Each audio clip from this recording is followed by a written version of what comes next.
네, K 콘텐츠의 흐름을 빠르고 정확하게 짚어주는 영상 매거진. 저는 박현민 편집장입니다.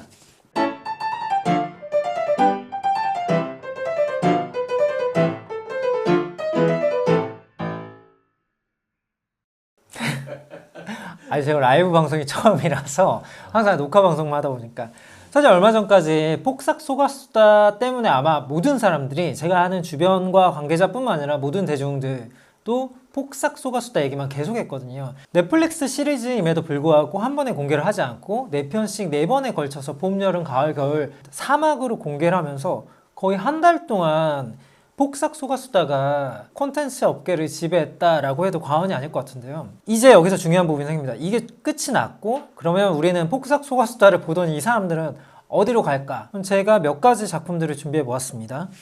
일단 현재 방영 중인 작품들인데요. 첫 번째는 하이퍼 나이프입니다. 하이퍼 나이프는 디즈니 플러스에서 하는 작품이에요.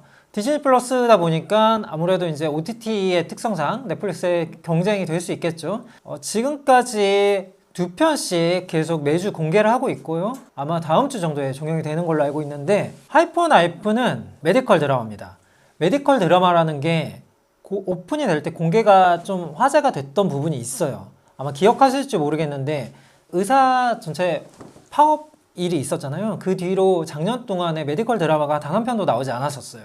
그러다가 올해 초에 넷플릭스 시리즈였던 중증 외상센터가 나왔죠. 중증 외상센터가 나오면서 이제 메디컬도 괜찮아 라는 얘기가 나왔고, 그리고 두 번째로 나온 게 이 하이퍼 나이프입니다.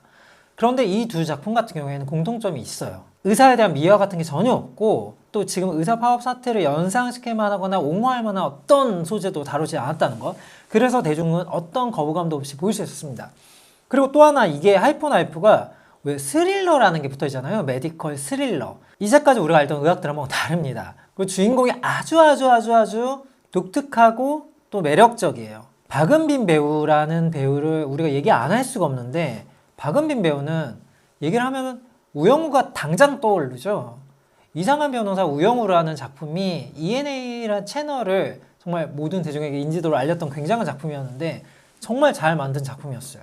이런 잘 만든 작품에서 잘 만든 캐릭터 우영우라는 캐릭터를 했던 박은빈의 이후의 행보는 관심이 쏠립니다. 우영우란 캐릭터가 너무 강렬하기 때문에 과연 이 우영우를 넘을 수 있을지에 대한 우려가 반쯤 있었는데요. 지난번 작품이 무인도의 디바였거든요. 무인도의 디바가 잘 만들었어요. 잘 만든 작품이었고 굉장히 독특한 작품이었지만, 그럼에도 불구하고 과연 우영우의 빛을 색깔을 벗어냈냐라고 해서 약간의 반반의 물음표가 있었거든요. 그래서 아마 박은 배우도 고민이 많았을 거예요. 무인도의 디바라는 작품을 찍고 있을 때 받았던 책이 요거였습니다. 하이퍼 나이프. 그리고 바로 승낙을 했대요. 하이퍼 나이프의 캐릭터는 굉장히 매력적입니다. 사이코패스. 사실 박은빈 배우가 데뷔한 지 굉장히 오래됐는데 아역 배우 때부터 데뷔를 했고, 저도 사실 선덕여왕 때 아역일 때 제가 인터뷰를 했었거든요. 거의 이제 중견 배우라고 할 수 있을 정도로 왔는데 그동안 빌런 역할을 거의 단 한 번도 하지 않은 걸로 제가 알고 있는데 최초의 빌런이라고 할 수 있어요. 그것 자체도 강렬한데 사이코패스 살인마죠. 그런데 의사입니다. 이 소재를 들었을 때 일단 흥미가 가지 않나요? 그래서 일단 이 캐릭터 재밌겠다 했는데 막상 봐봤더니 재미있어요. 박은빈이 천재 사이코패스 의사로 나오는데 살인마라길래 나는 약간 그 충동 억제를 못하는 정도라고 생각했는데 정말로 대놓고 살인들을 해요. 그리고 너무 통쾌하게, 그리고 우아한 첼로 연주가 나옵니다. 목을 조르는 걸 많이 좋아하더라고요. 목을 졸리거나 칼로 하거나 그런 캐릭터인데, 여기서 또 하나 이제 주목해야 될 게 설경구 배우겠죠? 설경구 배우 하면 뭐가 떠오르나요? 설경구 배우는 사실 뭐 박하사탕 때부터 뭐 강철중 이런 얘기를 생각하면은 영화인입니다. 뭐 사실 OTT가 나온 이후에 영화와 드라마의 경계는 무뎌졌다고 하지만 여전히 영화 배우 그리고 TV 배우의 존재는 갈려 있거든요. 설경구 배우를 굳이 꼽자면 무조건 영화 배우. 그런데 작년이었나요? 재작년이었나요? 넷플릭스 돌풍의 김희애 배우랑 나왔던 넷플릭스 시리즈에서 나왔는데 그 작품이 굉장히 영화 같다라는 생각을 했거든요. 근데 이 작품 역시 마찬가지입니다. 설경구 배우의 존재감이 이 하이퍼 나이프라는 시리즈를 굉장히 영화같이 만들었어요. 그러니까 저는 이 두 배우 합, 설경구 배우와 박은빈 배우 합이 좋다, 사제로 나오거든요. 사제로 하면 우리가 이제 아는 뭐 밀고 당겨주고 믿어주고 뭐 이런 거라고 생각했을 때는 이 둘의 관계는 정말 아예 다릅니다. 정말 둘 다 정상이 아니에요. 데칼코마니 같다는 얘기가 계속 은연중에 나오거든요. 이 포스터를 봐도 알 수 있어요. 이게 뇌잖아요. 좌뇌 우뇌인데 두 명이 빨간색 파란색으로 데칼코마니처럼 나오는데 두 사람이 그런 얘기를 극 중에서도 합니다. 너랑 나랑 닮아있다, 데칼코마니 같다. 근데 사람들은 처음에 볼 때 의문점을 가져요. 박은빈은 사이코패스 살인마고 설경구는 굉장히 총망가는 최고의 의사인데 이 둘이 왜 닮아있을까? 여기에서 재미 요소가 중반부부터 나오기 시작합니다. 약간의 스포일러가 될 수 있지만 모두가 예상할 수 있는 지점이기도 했기 때문에 설경구도 정상이 아닙니다. 설경구의 차이점이 있다면 잘 포장된 사이코패스, 잘 가려진, 감춰진, 그런데 박은빈은 날것의 사이코패스. 이 두 개의 재미가 아주 기가 막혀요. 두 사람이 이제 인지를 하게 되면서 서로를, 증오랑 사랑과 좀 달라요. 애증입니다. 사랑하는데 증오해요. 두 사람이 분명히 아주 각별한데 아주 싫어합니다. 이 부분이 두 배우의 연기 합과 맞아 떨어지면서 하이퍼나이프를 굉장히 재미있게 만듭니다. 뭐 뒤늦게 작품 얘기를 해서 죄송하지만 이렇게 나와요. 총망고 같은 천재 의사였던 세욱이 자신을 나락으로 떨어뜨린 스승 덕희와 제외하면서 펼치는 대립. 그러니까 이런 거예요. 세욱이라는 게 박은빈 배우인데 세욱이 정말 총망받았는데 어떤 이슈를 계기로 의사 일을 더 이상 하지 못하게 됩니다. 그때 이제 섀도우 의사, 섀도우 닥터로 나서게 되는데 섀도우 닥터를 사실 메인으로 다뤘던 작품 자체도 이번이 처음이었던 것 같아요. 그래서 재밌는 요소가 굉장히 많다. 그런데 사실 여느 이제 OTT 작품들, 최근에 이제 폭삭 소가수다의 얘기를 들어봤을 때 요즘에는 이제 멀티캐스팅의 말이에요. 돈이 좀 많이 들어가다 보니까. 그런데 여기는 사실 이제 굉장히 인상적인 배우들이 많이 나오지는 않습니다. 설경구 배우, 박은빈 배우에 이제 돋보이는 배우가 이 두 배우인데 윤찬영 배우. 윤찬영 배우는 지금 우리 학교 온 이후에 사실 굉장히 글로벌한 팬덤이 두터운 배우예요. 개인 이제 주연작도 많이 활약을 했고 뭐 그럼에도 불구하고 사실 박은빈, 설경구 배우 옆에 있다 보니까 사실 본인의 뭔가 속칭 이 업계에 100% 따먹지 못하고 있다. 사실 본인의 역량을 100% 발휘하지 못하고 있다라는 아쉬움이 있는데 중반부 이후에 이제 윤찬영 배우의 스토리가 나왔거든요. 이후에 활약이 사실 저는 있을 거라고 기대를 하고 있습니다.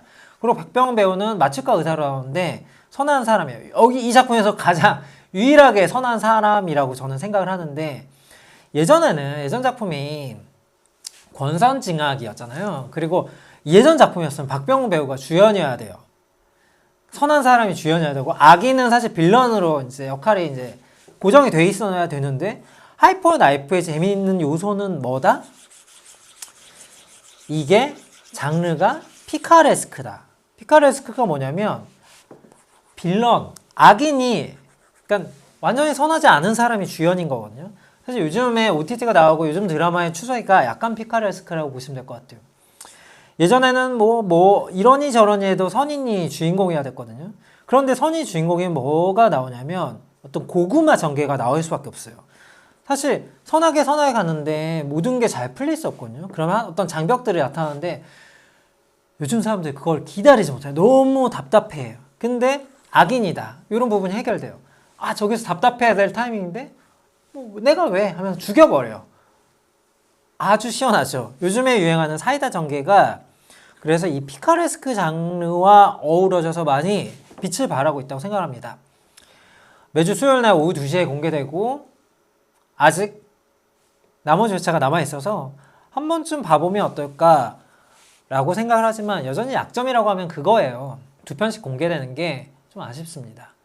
그래서 저도 초반 인류에 정말로 재미있게 봤거든요. 근데 3, 4회에서 약간 긴가민가 하다가 5, 6회에서 이걸 계속 봐야 되나라는 고민에 빠져들어요. 그런 지점이 항상 옵니다. 1회차씩 공개하는 뭐 쿠팡 플레이라든가 2회차씩 공개하는 디즈니 플러스가 항상 이런 지점을 맞닥뜨리는데 그럼에도 불구하고 폭삭을 보고 나서 뭐 약간 유목민이 된 분이 있다면 한번 좀 추천해 봅니다.